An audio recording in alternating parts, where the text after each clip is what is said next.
What's up, everybody? This is your boy Marv B, and I want to welcome you to another episode of the Man Listen Show.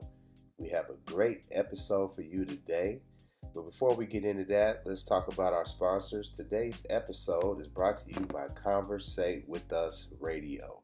Conversate With Us Radio, a fun place to look for advice and a different perspective on life, love, relationships, sports, and politics, one conversation at a time.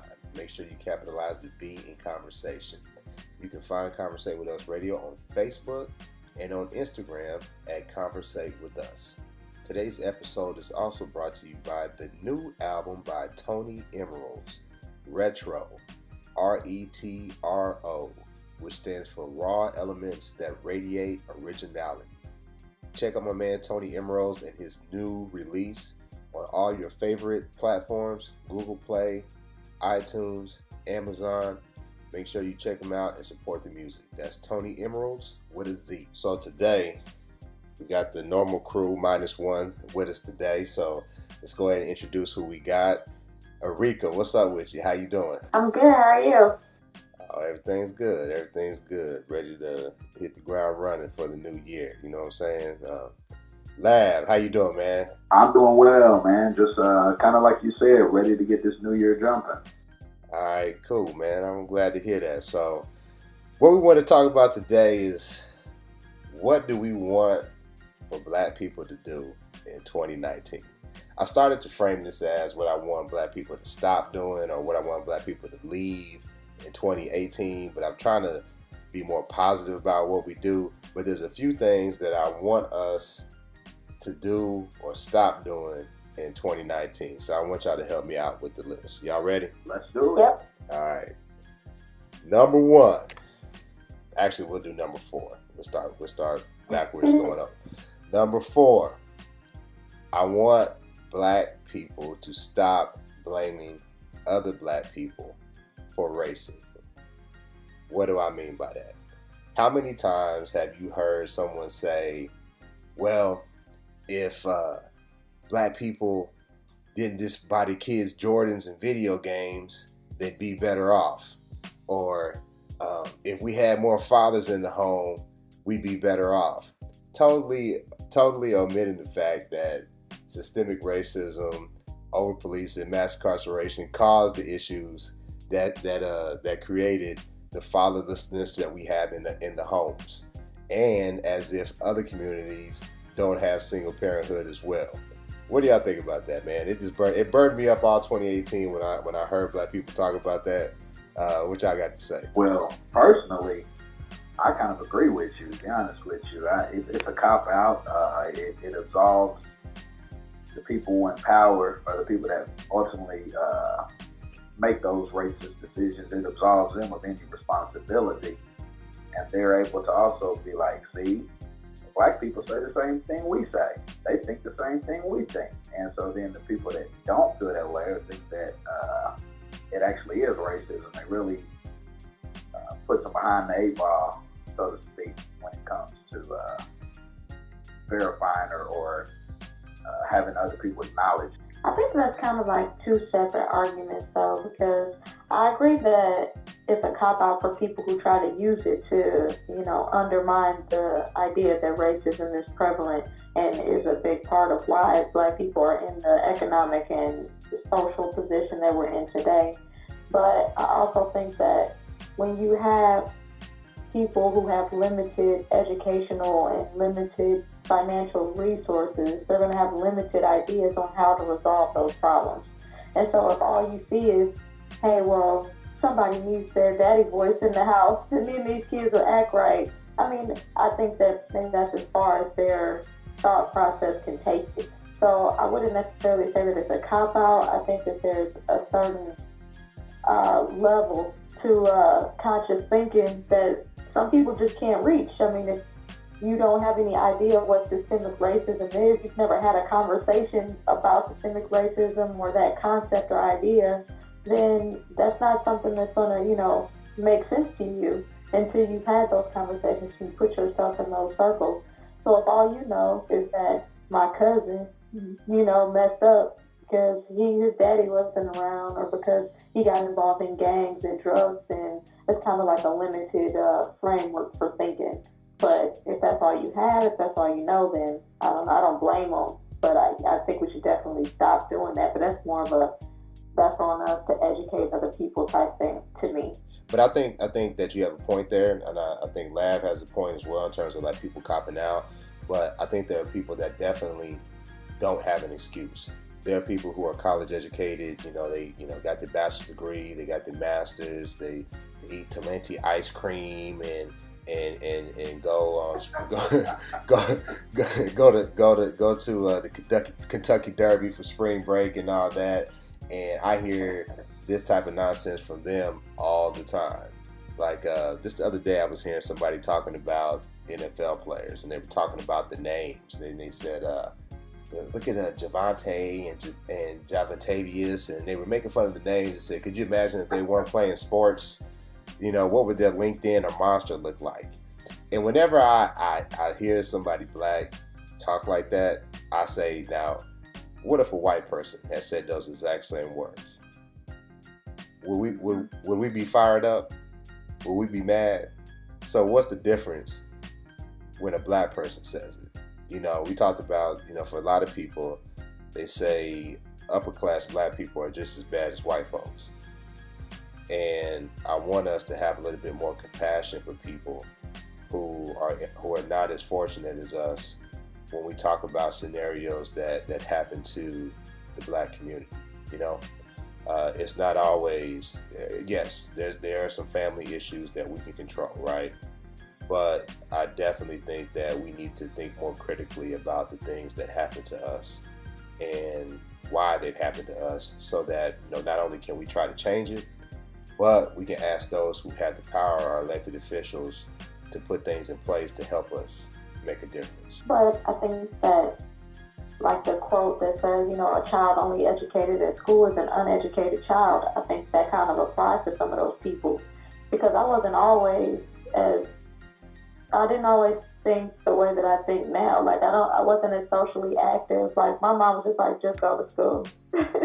Like, my mom worked 3 jobs. She didn't have time to teach me anything else or do anything else. Like, we saw her, like, sometimes on the weekends, and when she came home to make sure our chores were done before she got ready for her night job. Like, she was busy, and she didn't have time to teach us nothing else, nothing extra. And so it wasn't until really the Mike Brown situation that I started becoming more socially aware and socially involved, and which is why I try to, teach my kids outside of school other things. And so sometimes those people that we know and that we meet in those situations, those black people, you just need to take them under our wing and maybe, slap them around a little bit and be like, hey, it's time to wake up. This is how the real world is. But they just haven't had anybody to show them anything different yet, I think.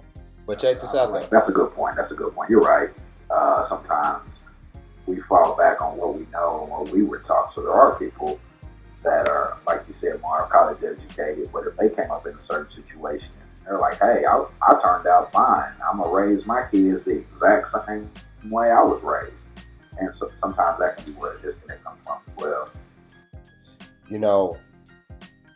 Back to Erika's point, when you talked about your mom and her, working and doing the best that she can, I think that still goes back to systemic racism. Why did she have to work that way? What was she limited?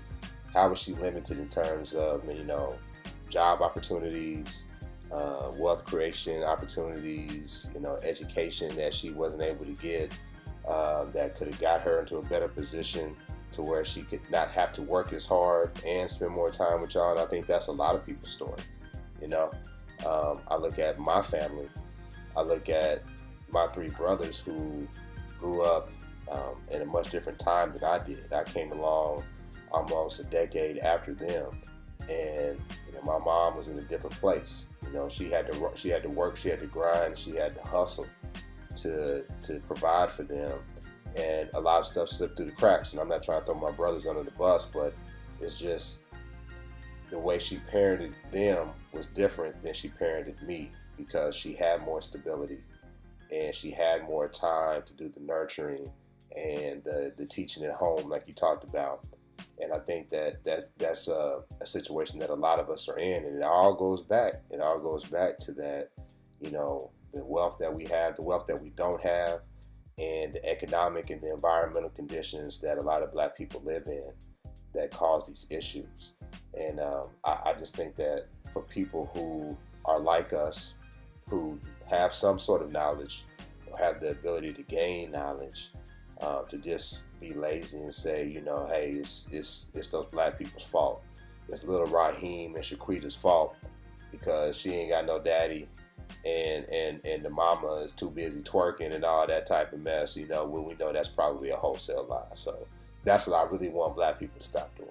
Stop blaming other Black people for other people's racism. Which leads me to number 3. Stop supporting businesses that do not respect you.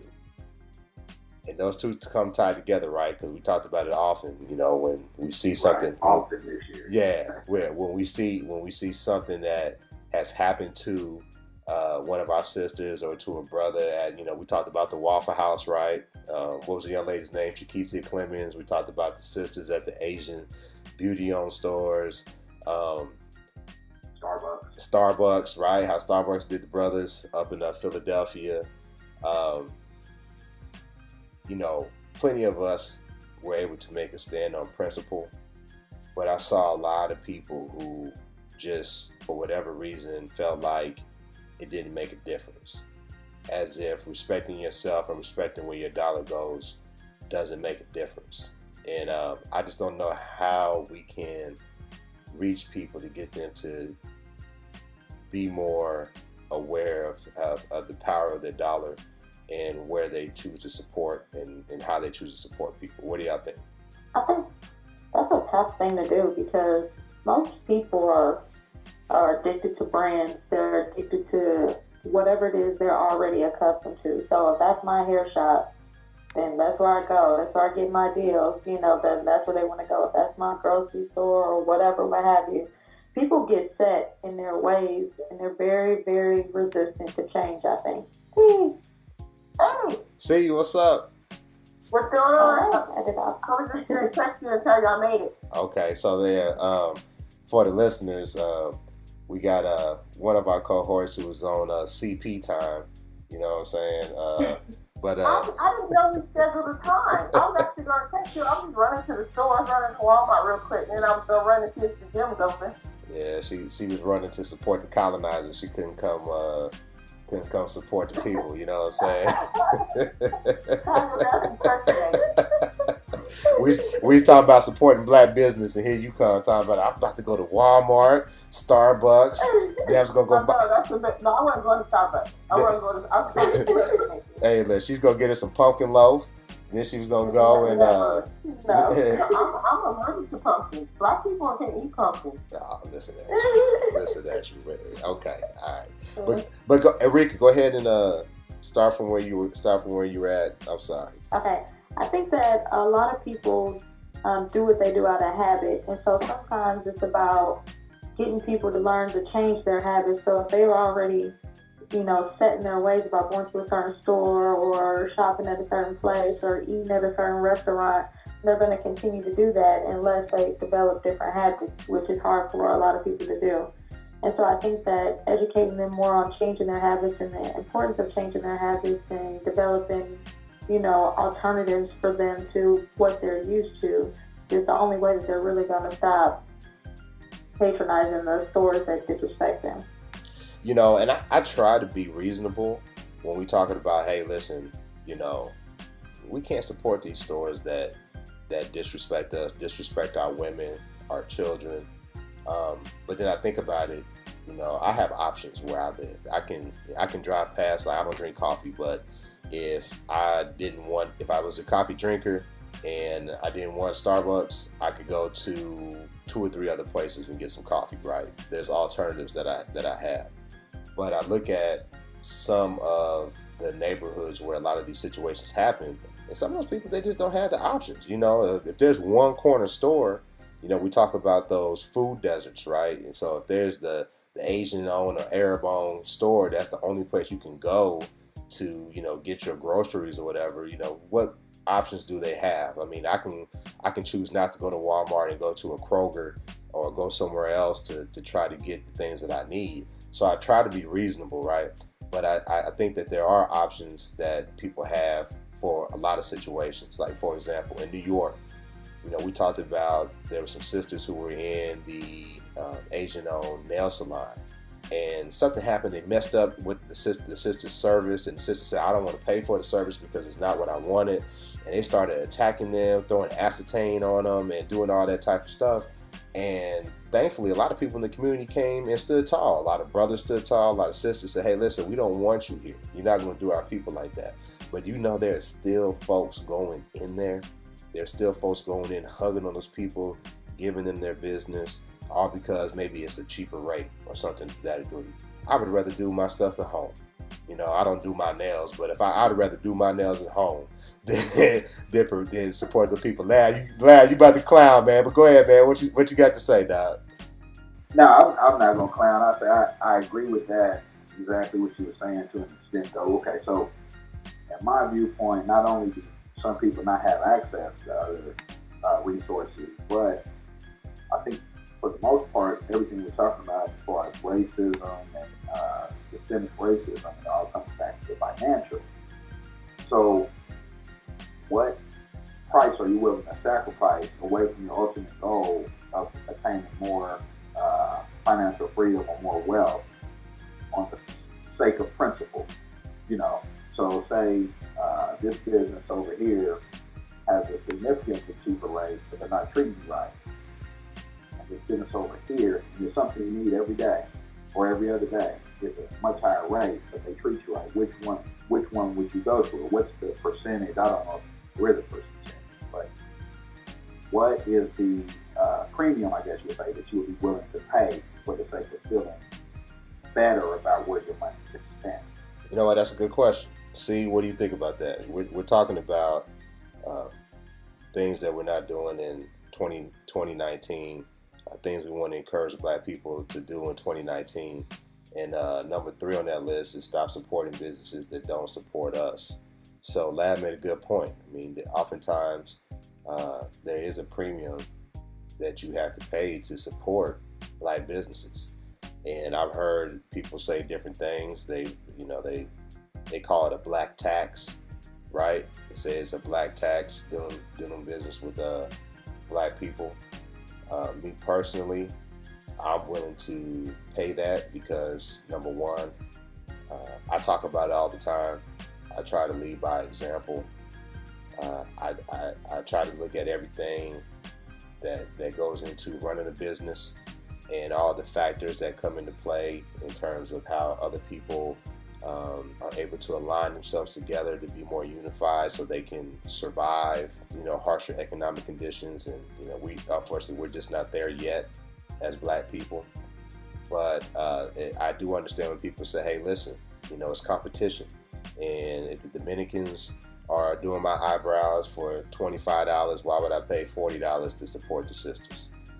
See, what do you think? I think, you both make good points. As far as supporting people, that I think we just gotta support people that support us. Like you said, in a lot of neighborhoods, they don't have the option to only go to Black businesses. But I think what I mean by supporting those that somewhat support us, Walmart's a big corporation. Granted, they're out for themselves, for their family. But there's a lot of Black people that are employed by Walmart. There's a lot of, Black women who are actually store managers and part owners in Walmart. And the Starbucks thing, it was terrible. But I think, the couple instances that happened in Starbucks were a fluke.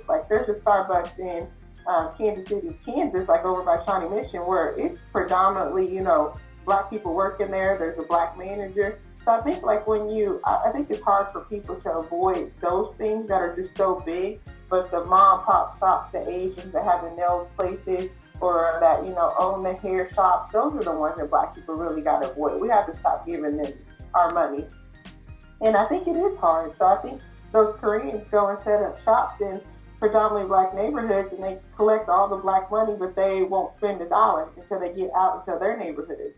and they only hire, I think black people to sit at the front desk when they're, aren't able to speak English, and so they can have somebody watch people stealing. Those are the So watchdogs. those are where, we need to get together. I don't know if somebody needs to say, hey, I'm running to the black hair store, across the way, who all wants to ride? What do you need? Write down your list. Let me get your money. And, and everybody go together, because a lot of times you're right, they don't have a lot of options.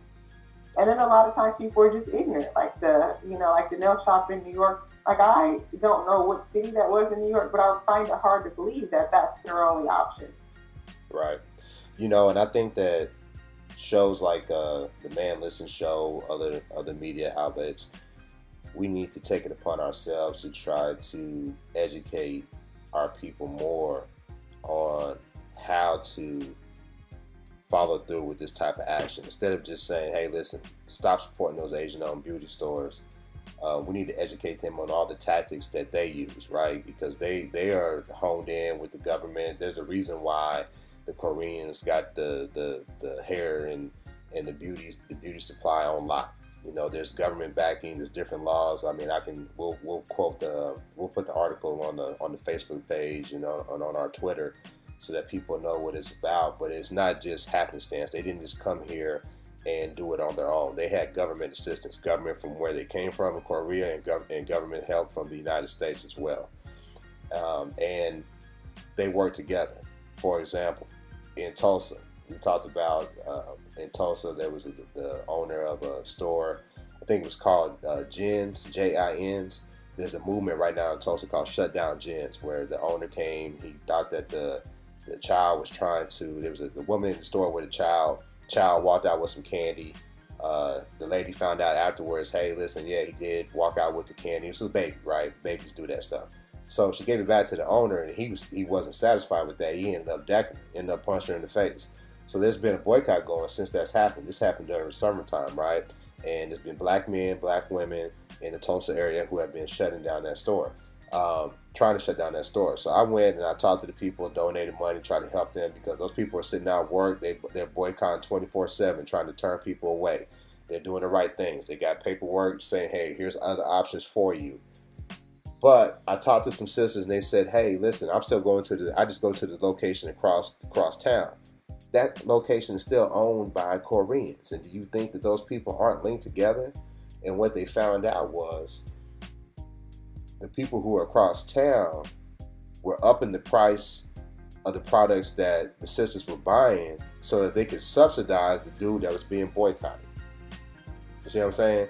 So they're sticking together, and they're working on a level that's a little bit more sophisticated than we think is going on. So we need to be aware of that and make sure that, hey, listen, this is what it takes to shut people down that don't respect us. So that was number 3, right? That was number 3. Don't support businesses that don't respect us. Number two is stop fighting other folks' battles. What do I mean by that? Great. Stop fighting other folks' battles. We're gonna call I agree. We're gonna call it don't be a Marc Lamont Hill. Don't be a Marc Lamont Hill. Marc Lamont Hill got up in front of the UN and was talking about Palestinian rights, and the Jewish community responded swiftly and got him fired from his role on CNN, and try to get him fired from his job at Temple University as well. Now, what's the problem with that? Now, are we saying don't be sympathetic to other people's plights, and do we cheer on when children are being separated from their parents, or being detained in concentration camps? No, we're not saying that. But what I'm saying is we have our own battle to fight, and I'm going to spend my energy, my resources on supporting black people and the struggles that black people have.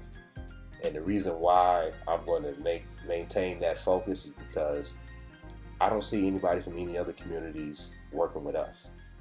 There's no mutually beneficial arrangement And really what they do is they'll come in and say, hey, listen, come with us, come march with us. And then the minute they can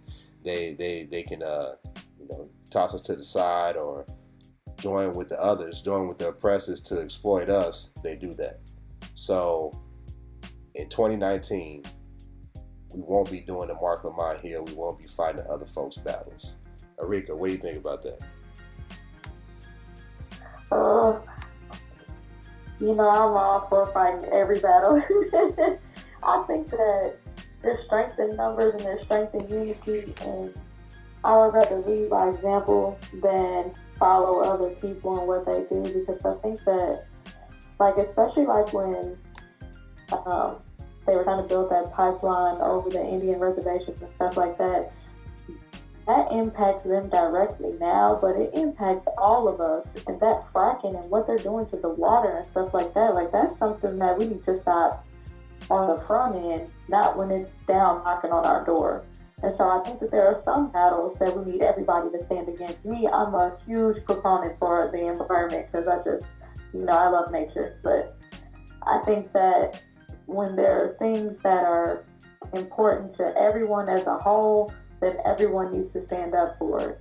And I agree that people tend to turn their back on the black plight the first opportunity that they get. And so it's real easy to say, well, they don't support us, or I don't support them. But I think that some agendas are beyond race, like the environment, or putting in political pieces that further our agenda, not just what's beneficial for black people, but what's beneficial for the entire world, with an emphasis on our, someone who's going to be, I don't think that Obama did enough for black people. So a lot of people are like, oh, you're not a big Obama supporter. Not really. Hold on now. For me specifically. Hold on now. When you start talking bad about Obama, black people get angry. You know that, right? You're gonna lose a lot of fans doing that, but I agree with you. Go ahead. Obama, Beyonce. You can't talk bad about those three. Obama's like your grandmama's pastor, right? Remember, don't say nothing bad about her pastor. Right. You're gonna get smacked. The black church, Beyonce and Obama, that'll get you hung from the black community. Right. But go ahead, Eric. I'm sorry. Right. No, but I agree. But my thing is that I can't name one thing that he specifically did for me. He did a lot of stuff for the LGBTQ community. He did a lot of stuff for the nation with healthcare and stuff like that. But I can't name one impact that he had on my life specifically, or really on any of the things that, we were trying to do or accomplish. I thought he should have came to St. Louis after Ferguson happened. That's just me. But so I feel like there are some agendas that are bigger than race, like I said, like the environment, very small agendas. But there's a way to fight some causes that will benefit us in the long run without it being necessarily our personal fight. So I think there's strength in numbers in those areas, but I think that we should always keep in mind that once the relationship or the mission stops being mutually beneficial, then like how they do us, we can exit stage left, but we can benefit from a little bit better political play, I think. See, but my only issue with that is, and I'm all for helping the environment because black people are disproportionately affected by environmental issues, and but I don't see other people stepping up for us. And a prime example is Flint. I went to Flint. Flint, black as hell. And I went for the little time I was there, gave water to the people, and I saw a lot of black folks. I saw a few poor white folks, but there was a lot of poor black folks. And I ain't see anybody from any other community trying to help. I just didn't. So, that would be the only argument I would have against what you said. Lab, what do you think, man?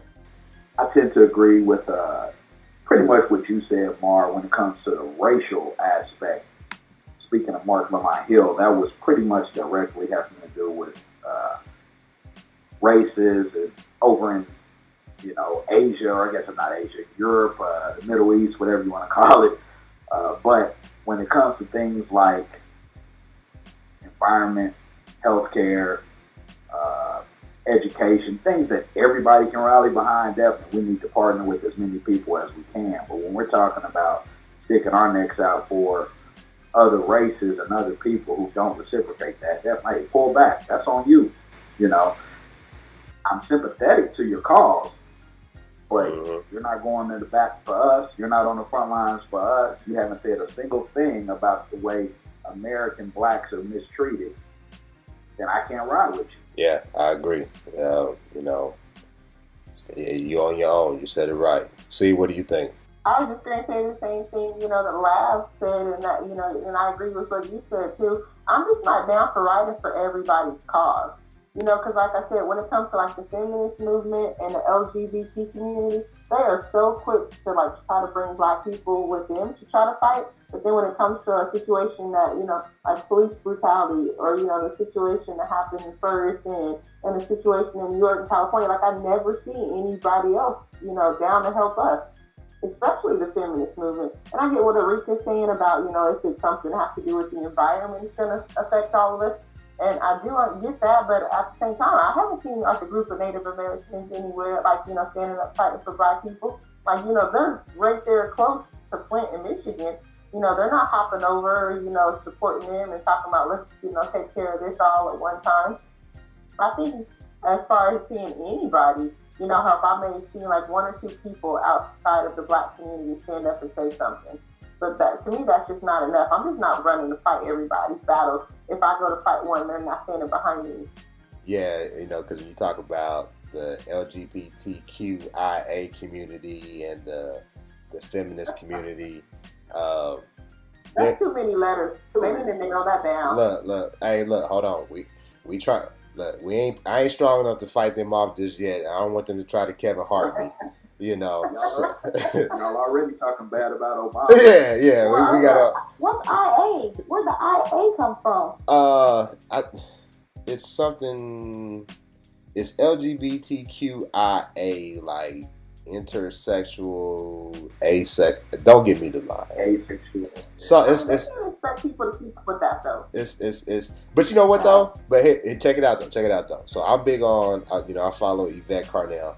And I believe on changing us calling ourselves Black Americans. I mean, we can say Native Black Americans, but I believe American descendant of slaves, right? Because that distinguishes us from, people that come from the diaspora. That distinguishes us when we make our claim for reparations. So I'm not that big on clowning the LGBTQIA on all the letters that they're adding. But sidebar, did y'all see the dude that was talking to? Dude looked like He-Man. He big tall buff dude. Thor. Yeah, it looked like Thor or He-Man, and he was in the store talking about don't call me sir, I'm ma'am. And I'm like, bro, you're gonna have to you're gonna have to dilute some of that testosterone that you're displaying right now if you want folks to call you you want folks to call you man. Right. It looks like one. And the little dude was like, sir. He was trying to be polite. He kept saying sir, and it was set dude off, man. I mean, setting her off. The lady jumped in it too. Right. I thought he was gonna fight her. Right. But back to the point what I was saying though. This is how you know that they're not down for us, because they're quick to get a Kevin Hart, and I'm not the biggest Kevin Hart fan, but they're quick to get a Kevin Hart pulled from an award ceremony, right? They're quick to go after one of our people who may make a sexist comment, but they never say anything about when something happens to black women. They never say anything when like dudes like Milo, who's like gay and is racist as hell. The LGBTQIA never says anything about that. But they always want us to kowtow and to, say, hey, listen, don't don't come towards us, don't offend us, whatever, but you want to punish us. No, that's not how it works. You know, you can't come from one of us and we can't come from one of y'all. You know what I mean? I never hear the Hispanics say anything about Zimmerman. I just never do. I don't ever hear them say anything about Zimmerman. So that lets me know that it's everybody for themselves, and the sooner that black people understand that and realize that, I think we'll be a lot better off. So, and let's get to the final one, the most important thing. Drum roll. What I want all of us to do in the new year is to put a focus on our health. You know, I've been trying to do my thing. I mean, you know, I've been in struggle trying to get right, you know, but I want us black people to start putting more focus on our health, and that goes physical and mental. So, brothers and sisters, if you need to sit on somebody's couch and talk to them, and you know, get whatever's on you, whatever's been bothering you off your chest, make sure you do that. There's no shame in that. If you need, I need brothers to start eating better. You know, I'm 40. I'm 41. I keep forgetting my age. Man, I'm 41, about to be 42, and I would tell you that as soon as you hit around 39, 40, man, stuff starts going downhill fast. And maybe Lab can speak to this. You know, you start going to the doctor, and your blood pressure and your cholesterol and all that stuff. They start talking about putting you on medicine. And, you know, black folks don't like, you know, taking medicine. And I want us to put more of a focus on health. And we're going to share some more links in the group, information from dietitians, from wellness. But I know everybody on the group is about healthy living. Anybody want to speak to that? See, I know you just talking about going to support the white folks at Orange Theory. You know, tell us what you think about that. Yep. Yeah, my wife is there right now. You know, the one thing I will say about Orange Theory, first of all, I joined it because the black man was actually a head trainer at this is probably like 4 years ago, maybe 3 or 4 facilities in the whole KC metro area. Okay. So, all right. he actually owns one now in Florida. All right. So let me take it back, because we did say that if we don't have the options, at least we'll support people that support us, right? That employ us and work with us. So you're right. My bad. Absolutely. But, you know what I mean, as far as when I do go to Orange Theory and I go to Tin Gym, you know, in between and stuff like that, I really don't see a lot of black people in there compared to like white people. So I do definitely think we got to make some changes. But I think the biggest factor with black people is food. We're still eating those foods that, you know, they gave to slaves because they didn't want to eat the rest of the animal, and, you know, stuff like that. Like that soul food is really detrimental to our soul. So I just think, you know, as black people, we got to cut back on that. You know, if they want to do it for, you know, the so-called holidays every now and then I think that's fine. But, you know, Big Mama cooking that every Sunday and everybody's, you know, getting down. Like, it's not healthy for us at all. You know, and a lot of people, you know, not to cut you off, but I saw that, you know, how we eat, you know, slave food and how we prepare food is definitely a big picture. But they talked about poor people and how poor people have worse health than other communities, and they linked that to the high fructose syrup. So when you look at, you know, a young mother, father trying to make it, and you only have so many dollars, and it goes back to the racial wealth, right? We know we're not going to do what we said we weren't going to do. We're not going to blame black people. It goes back to the racial wealth gap. If you don't have a lot of dollars and you try to make ends meet, you got to buy the Totino's pizzas and the ramen noodles and all that stuff. You know, I call it poverty food because we used to eat it to get by, right? And I had a Totino's pizza last week. Right, that's what I'm saying. You know, man. Right, but I agree with you on that. But the problem is, I coach basketball. Yeah, we're just saying. Go ahead. Oh, okay. No, I was going to say I agree with you on that, because even when I coach basketball, if I go to get the girls all snacks, like you said, like the unhealthy stuff, the Little Debbie snack cakes, the candy bars and stuff like that, I mean, I could spend $20 when I go in to get them fruit and bananas to eat in between games. Like, I'm triple that. So I do agree with you with that. Like, I think income has a whole lot to do with how you eat. Right.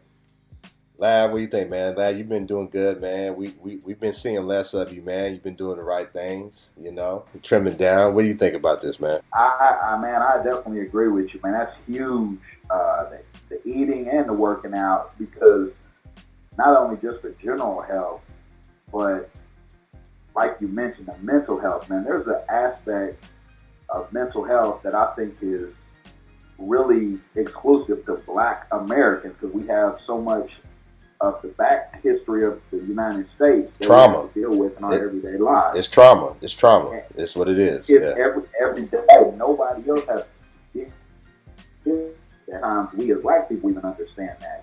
Sometimes we just chalk it up to somebody being crazy, but we don't know all the backstory that's not only themselves but their parents had to deal with, that was passed on to them.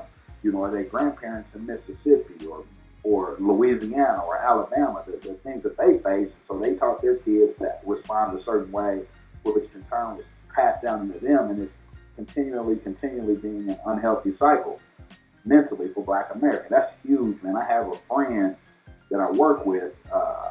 She actually started going to therapy this year, a very educated Black woman, and she said it's helped her tremendously. And before that, I really had never even thought about going, and I still have not done that.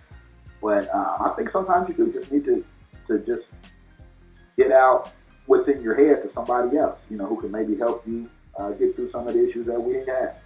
Well, I'll go ahead and put it out there. I definitely have somebody that I see, and it's helped me tremendously. It's helped me be a better husband, be a better father, be a better person. So I definitely endorse that, especially for Black men. I think that if you can find some sort of group, some sort of men's group, if you don't want to, sit down and talk with a therapist, find some group where you can talk and bounce ideas off of other men and get things out of your head, because I think there's a lot of stress, there's a lot of stressors in the Black community that cause us to check out early, cause us to flip out, cause us to mistreat our women, mistreat our children. And I think that if we can be much better apt to serve our community if we're better physically and we're better mentally. Arika, what do you think? Well, I said before that counseling changed my life. I think that I've been through enough situations that I was kind of forced into going to counseling, but it definitely was the best decision I ever made in my life. And I actually had somebody close to me reach out to me, and they were like, well, who did you used to see? And some more Black people are becoming vocal about going to counseling and seeking therapy and stuff like that, which is kind of making it less taboo, and which is a great thing for us. But I think that mental health and physical health and spiritual health and all that stuff is tied in together.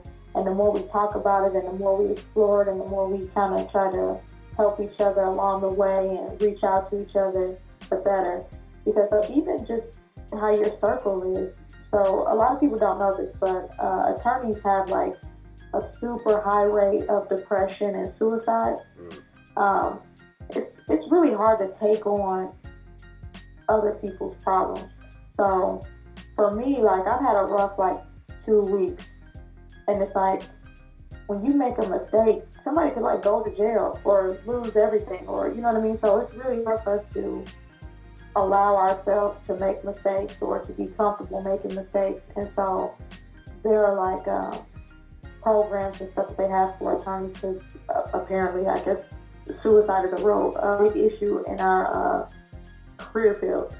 And so acknowledging when you are having a low point and having people that can recognize that you're having a low point and that you have to reach out to is also essential. So sometimes we think that, well, I don't know if I need counseling or something like that, but sometimes you just need somebody that is your lifeline in between counseling and stuff like that. Because I'm not actively in counseling right now, but I have people that I can say I'm having a rough couple of weeks that I can reach out to that can be like, okay, what do you need or what can you do? And I can recognize when I'm having a rough couple of weeks, and I can recognize what lifelines I have that I can reach out to.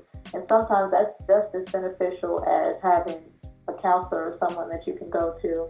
But it all starts with being open and honest with ourselves and with each other. And the more other people talk about it and are honest with their experiences and what they're going through, I think like I said, the less taboo it is, and the easier it is for people to say, oh, you've been through this, or you're having a rough one. I'm having a rough couple of weeks too. So it's not all internet beauty and fun. Right. Just because you're snapping, cute selfies doesn't mean you haven't been in the bed for the last 3 days. It's like, yeah, very not real life, that's fake life. Yeah, and that's... these younger people don't necessarily recognize the difference between real life and what people are sharing on the internet. Right. So, and that goes back to the point that the reason why I wanted to wrap up with this and drive home that if there's nothing else, this is probably the most important piece. We need to remove the stigma of going and seeking help and promote more so of being healthy in all facets, emotionally, mentally, and physically. So, listen, appreciate y'all. The show running kind of long, so we're going to go ahead and wrap it up. And, I want to make sure that everybody checks us out on Facebook, Instagram, and Twitter. Man Listen Show. Give us a shout. Let us know what you think about what we talked about today. If we missed something that you want Black people to stop doing going into 2019, let us know. When we drop the show, make sure you drop it in the comments, and it might spark some conversation for the next show. So with that being said, take care of yourself. We'll holler at you later. Peace. Bye. Happy New Year.